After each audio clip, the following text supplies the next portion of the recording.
Nanti kita semua dari alam kubur kita tiba-tiba kita bangkit sadar kita sudah berada di padang mahsyar. Padang mahsyar. Dan disinilah ibu-ibu sekalian perjalanan akhirat kita baru dimulai. Baru dimulai. Dan ini perjalanan yang panjang, gak cukup untuk saya ceritakan sekarang, tapi sebagiannya dulu deh. Jadi setelah kita dibangkitkan nih, kita akan dibangkitkan dalam keadaan telanjang, tidak beralas kaki dan tidak berkhitan.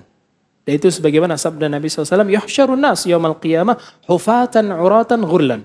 Manusia nanti dibangkitin pada hari kiamat telanjang, tidak berpakaian dan tidak beralas kaki dan tidak berkhitan. Manusia ketika dibangkitkan nanti bermacam-macam. Bermacam-macam. Ada yang dibangkitkan secara mulia. Contohnya orang yang wafat ketika dalam keadaan ihram. Haji ataupun umrah. Ibu-ibu pernah lihat bu kalau umrah, ada mayat-mayat yang disolatkan tapi memakai kain ihram. Ya, dia nggak ditutup kepalanya. Itu adalah orang-orang yang wafat dalam keadaan ihram. Mereka tidak dipakaikan kain kafan. Itu kemuliaan buat mereka. Dan nanti ketika dibangkitkan, mereka akan dibangkitkan dengan kain ihram itu sambil bertalbiyah. Labbaik Allahumma labbaik, labbaik la syarika laka labbaik. Jadi mereka dibangkitkan dalam keadaan itu. Supaya apa? Ngasih lihat ke orang-orang, Allah Azza wa Jalla ngasih tahu. Ini dia mati dalam keadaan ihram. Dimuliakan sama Allah. Ada juga orang-orang yang mati syahid di jalan Allah. Dia berperang. Maka ibu-ibu tahu, orang yang mati syahid itu tidak dimandikan, tidak dikafankan.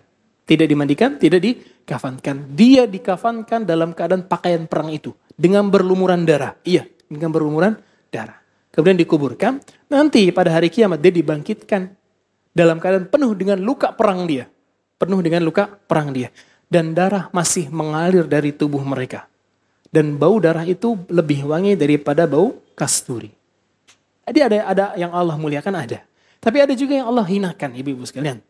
Contohnya, orang-orang yang sombong di atas muka bumi. Dia merendahkan orang lain. Tahu gimana dia nanti dibangkitkan? Dia dibangkitkan kecil seperti semut. Kecil seperti semut. Tapi bentuknya bentuk manusia. Kecil seperti semut. Dibangkitkan nanti dia bakal keinjek-injek sama orang. Sebagai bentuk penghinaan dari Allah Azza wa Jalla buat dia. Ada juga yang suami punya istri lebih dari satu. Kalau dia condong ke salah satu istrinya. Ini dalam konteks tidak berbuat adil dari sisi nafkah. Bukan dari sisi cinta. Kalau dari sisi cinta pasti condong ke salah satunya. Itu tidak bisa dipungkiri. Tapi dari sisi nafkah. Yang sini dikasih lebih, yang sini gak diperhatiin. Ini nanti pada hari kiamat datang. Ini pundaknya meleot ke kanan. Ya, supaya dikasih lihat sama Allah. Ini orang punya istri lebih dari satu gak adil. Dipermalukan sama Allah Azza wa Jalla. Nah, adapun orang-orang kafir, ibu-ibu sekalian, itu dibangkitkan dalam keadaan berjalan di atas mukanya. Gimana bu ya? Berjalan pakai muka, bukan pakai kaki, pakai muka.